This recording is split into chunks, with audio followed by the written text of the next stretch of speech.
But as you know, most, if not all, Angular applications need a backend. Now, you can build the backend yourself, but that requires learning a different set of technologies and spending a lot of extra time. Another approach is to use Firebase, which is a platform provided by Google for building the backend of web and mobile apps. So in this section, I'm going to show you how to use Firebase as the backend of your Angular applications for storing data. By the end of this section, you'll be able to perform CRUD operations. That means you'll be able to create, read, update, and delete objects in a Firebase database. Now, before we get started, I just want to let you know that this section is purely an introduction to Firebase, and you're not going to be a Firebase expert by the end of this section. Because in this course, our focus is mostly on the front end, and Firebase is a backend platform. Plus, there is more to Firebase than we can cover in one section. So if you want to learn more, you can look at the additional resources that I have provided at the end of this section. Now, let's get started. So at the beginning of this course, we looked at the architecture of web applications. You learned that each web application consists of two parts. The front end, which sits on the client, and we use Angular to build it, and the backend, which sits on the server, and we use a different set of languages and frameworks to build it. This front end talks to the backend to get or save data via a bunch of HTTP services. Behind these HTTP services, we have one or more databases, such as SQL Server, Mongo, Raven, and so on. This is the architecture behind most web applications out there. Now, as an Angular or a front-end developer, you don't have to worry about building the backend. That's the job of a backend or a full-stack developer. But that aside, building backends is time-consuming, and that's where Firebase shines. With Firebase, you can build a backend for your Angular apps in less than a minute. You get a super fast, scalable, and real-time database in the cloud, and a library to talk to this database in your Angular apps. On top of that, you also get authentication, cloud messaging for sending notifications, storage for storing your files, and analytics. Many modern and popular applications out there use Firebase as their backend. The beauty of Firebase is that it provides libraries for iOS, Android, JavaScript, and C++. So today you can use it as the backend of your Angular app, but tomorrow you might decide to build a mobile app for iOS or Android. Then all you have to do is to build that new client app and let that app talk to your backend. And with this, you can quickly deliver a cross-platform solution to your users. Now, what about the pricing? You might be thinking, all these amazing services, they should come with a big price tag, right? Well, not really. You can get most of these features for free. And if your application grows, you can either pay $25 a month or use their pay-as-you-go subscription model. To learn more about their pricing, head over to firebase.google.com/pricing. All right, now let's create our first Firebase project. So I want you to head over to firebase.google.com, log in, and then on the navigation bar, you're going to see a button called Go to Console. Alternatively, you can simply head over to console.firebase.google.com. Once you log in on this page, you can create a new Firebase project. So scroll down, add a project. Let's give our project a name. I'm going to call this Firebase Demo. Then select the country or region and create project.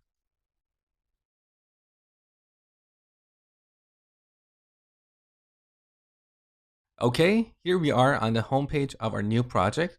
You can see that you can add Firebase to your iOS, Android, and web applications. And when you click these, you can see the documentation about the steps involved. Now, the documentation for adding this to a web app is just a general JavaScript documentation.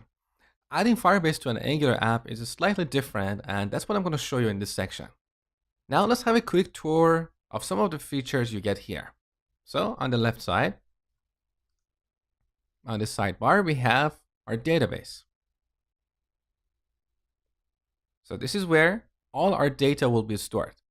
Now, if you have any experience with databases, you know that in general, we have two types of databases: relational databases and NoSQL databases, which are also called document databases. In relational databases, we have tables and relationships, and each table has one or more records. We refer to the combination of these tables and their structure as the schema of the database. In NoSQL databases, we don't have schema. In fact, we don't have any tables, we don't have any columns. Our database is essentially a tree of nodes. Each node is a key value pair. Now, this value can be a simple primitive value, or it can be a complex object. MongoDB is an example of a NoSQL database. Firebase databases are also NoSQL databases. Let's have a look at an example.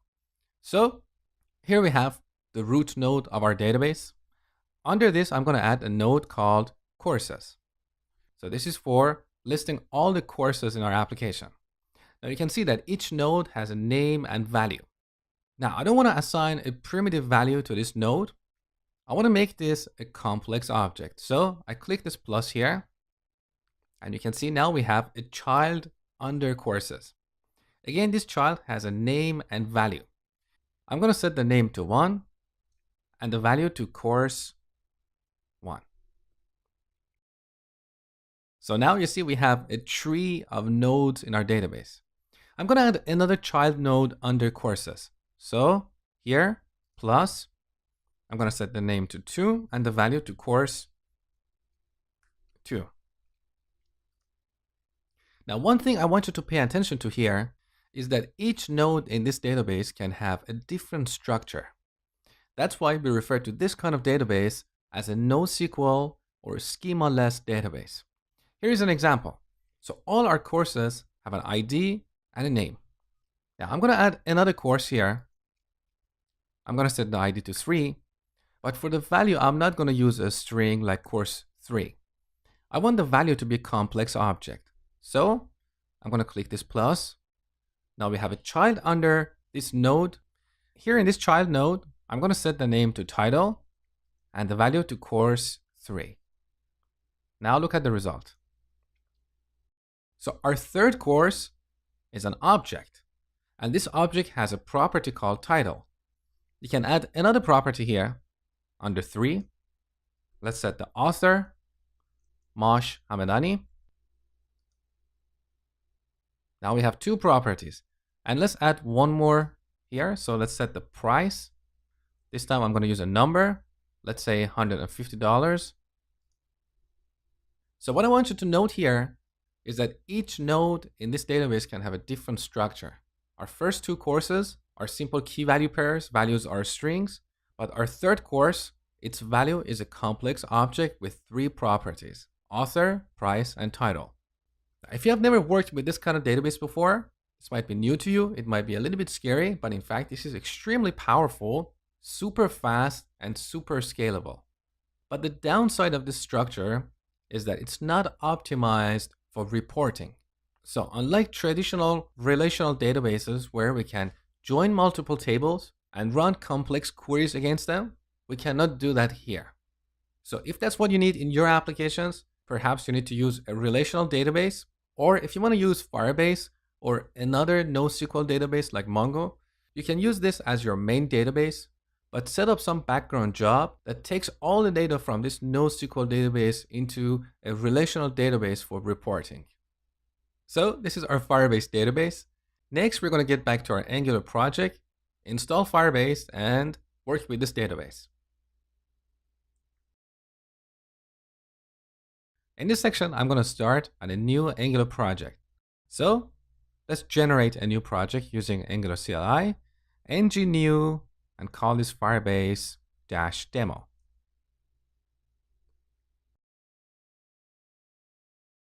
All right, our project is ready. Now let's go to Firebase demo.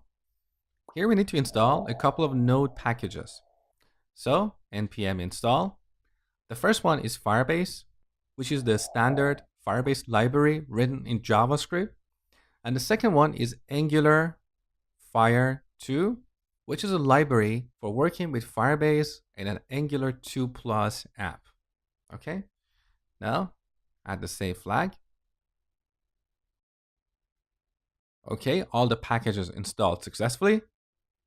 Now let's open this project in VS Code. Now here under the source folder, we have environments. And here we have two files for storing our configuration settings for the production and development environment. So open up environment.ts. So you can see here we are exporting an object called environment.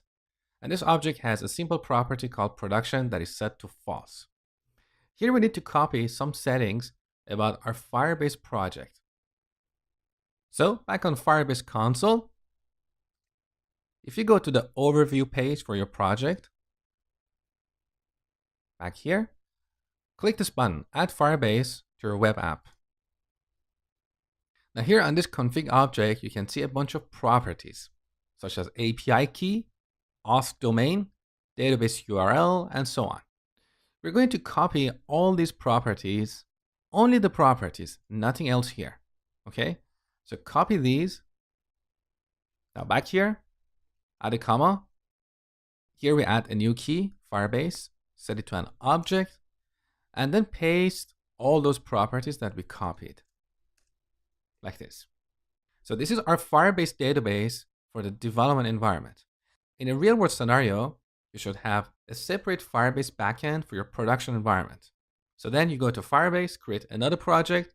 That project has its own settings. Then you would copy all these settings in environment.prod.ts. So it's a very similar file, but the production property here is set to true. Okay? Now don't worry about these various environments. We're going to look at them later when it comes to deployment. So let's continue adding Firebase to this project. Next, we need to go to app.module. Here in the imports array, we need to import one or more modules of Angular Fire. But for some reason that I don't know, my auto import plugin doesn't work here. So we need to explicitly import these modules on the top. Import Angular Fire module from Angular Fire 2. Then in the imports array, we add Angular Fire module dot initialize app. Now here we need to pass the configuration object for our Firebase database. So we need to import the environment object that was exported in the other module. So environment, auto import. Let's look on the top. So this is our environment object imported from the environments folder / environment module. And here we have all the settings for our development environment. Now back here in the imports array, this environment object has a property that we just added called Firebase. And this is an object that includes all the settings for Firebase, okay? Now this Angular Fire module is the main module in Angular Fire. There are additional modules such as Angular Fire Database, Angular Fire Authentication, and so on. So here, because we're going to work with the database, we should also import the Angular Fire Database module. So once again, on the top, we need to import another module. This one is called Angular Fire Database module. And we're going to import this from Angular Fire 2 / database. Okay? Then we add this to the imports array after initializing the app. So Angular Fire Database module. Now we have successfully installed Firebase and Angular Fire in our project. Next, I'm going to show you how to get the data from our Firebase database.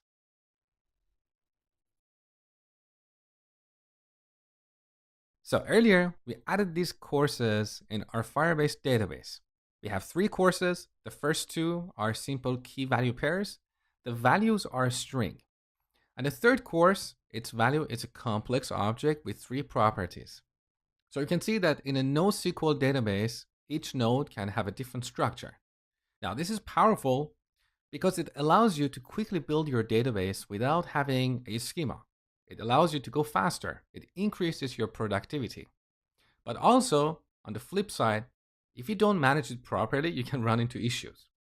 So let's see how we can read these courses and display them on a page. Back in the terminal, first I'm going to serve our application. Now here in VS Code, let's go to app.component.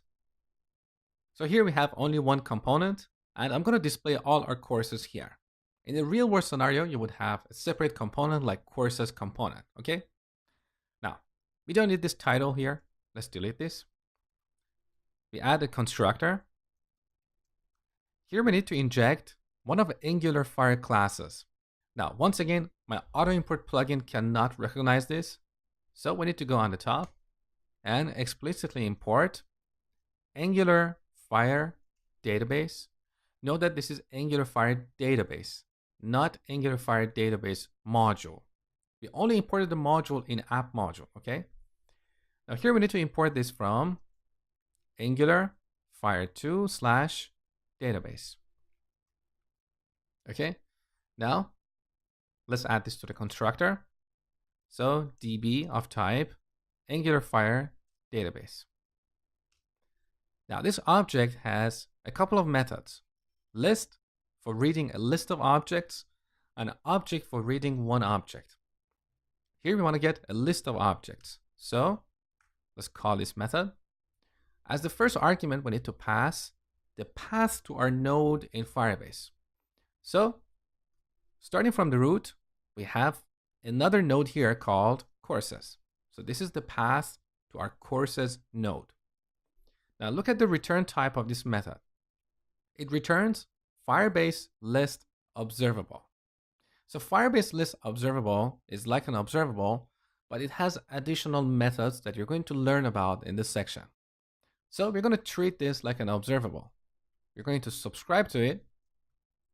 Here we get the courses, and we can use this to set a field in this class. So let me define courses here. It's an any array. And then in the subscribe method, we can set this.courses to these courses. But also I'm going to show this in the console. This.courses. That's it. Now let's test the application up to this point. So back in the browser. Okay, here's our homepage.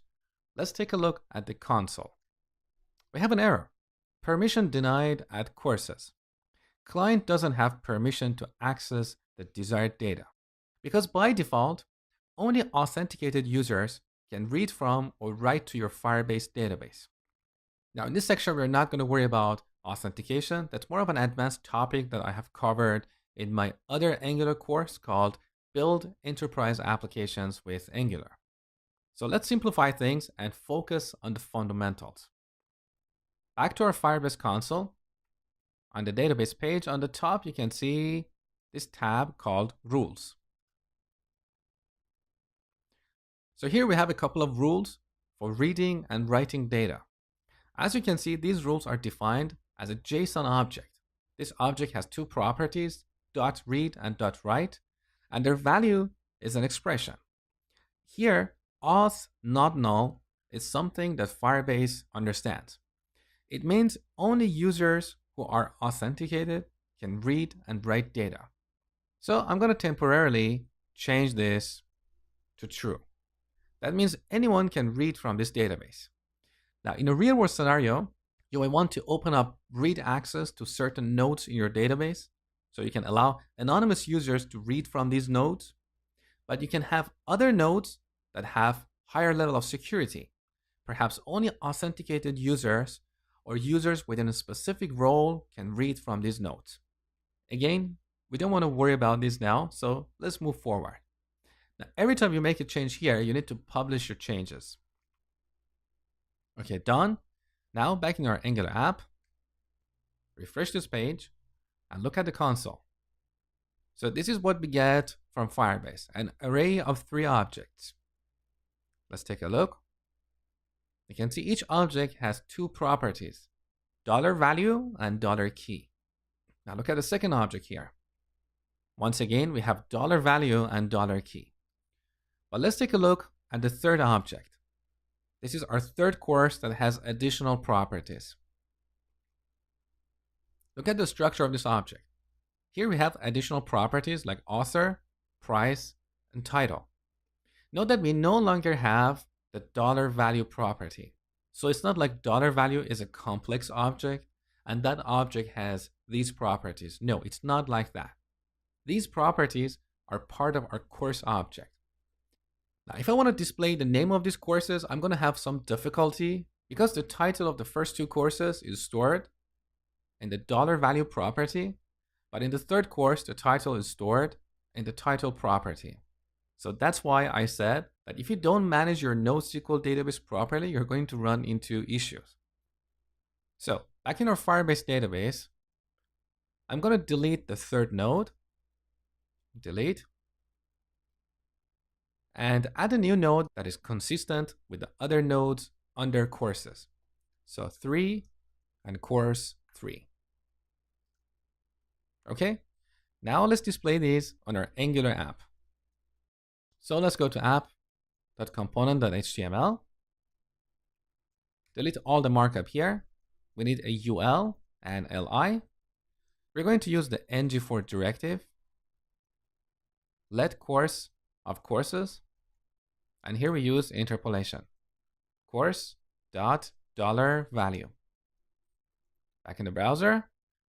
And we successfully read data from our Firebase database.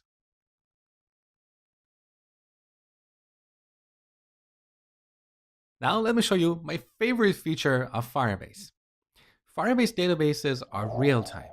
That means anytime the data in the database is modified, the changes are reflected in our client apps automatically. So here's an example. Currently we have 3 courses. Now I'm going to go back to our Firebase console and add a new course here. 4, course 4. Now back to our Angular app. Course 4 is here, and I didn't even refresh the page. So the data appeared here automatically. Similarly, if I go back to our Firebase console and delete this course, now back in our Angular app, look, the course is gone. And we didn't write any code for implementing this kind of behavior. All we did was subscribing to a list in Firebase. Without Firebase, if we wanted to implement a real-time app, we would have to write a lot more code for it.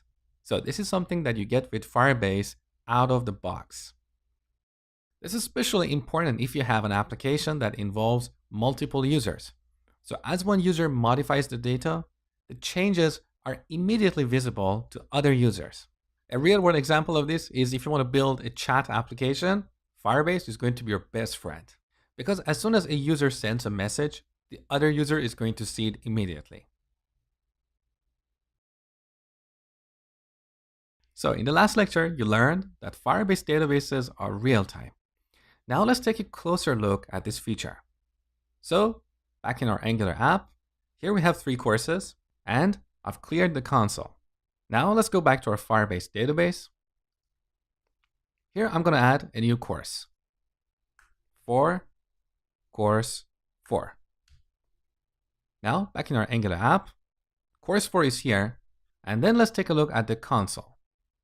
So when we added the 4th course, we got a new array of all the courses from the server. Let's try this one more time. I'm going to go back here.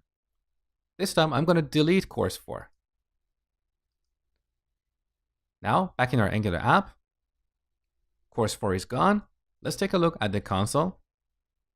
We got a new array of courses. This array has 3 elements. So this is what I want you to note here. Every time we make a change to the courses node, whether we add an object or remove an object or modify an existing object, we get the entire array of courses from the server. The reason for this is because we have subscribed to the courses list in our database. Now, in terms of the performance, you don't have to worry about this. Even though we get the entire list, Firebase is optimized for this kind of scenarios. But there is something tricky you need to be aware of. Currently, we have only one component in this application, app component, right? Now, in a real-world application, we're going to have tens or hundreds of components, and we're going to have routing and navigation. So the user may navigate to the courses page, and on that page, we're going to have a subscription to the courses list in Firebase. Now, if they navigate away from that page, this subscription is still in memory. So every time something happens to that node, you're going to get the list of courses from the database, even though the user is not on the courses page. So if you don't manage this properly, you're going to end up with memory leaks. That means your application is going to consume more memory than it needs.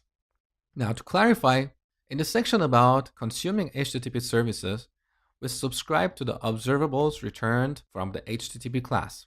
There, we didn't have to worry about this because these observables terminate when we get the response from the server. Because in those situations, we get only one response object from our server. But here, when working with Firebase, we don't have one response from the server. Every time there is a change in the nodes we have subscribed to, you're going to be notified. So in the next lecture, I'm going to show you how to prevent memory leaks in your applications when using Firebase. Hi, thank you for watching my Angular tutorial. If you enjoyed this video, please like it and share it with others. Also, you can subscribe to my channel for free new videos every week. This video is part of my complete Angular course with almost 30 hours of high quality content where you will learn everything about Angular from the basic to the advanced topics all in one course, so you don't have to jump from one tutorial to another. In case you're interested, you can get this course with a big discount using the link in the video description. And if not, that's perfectly fine. Continue watching.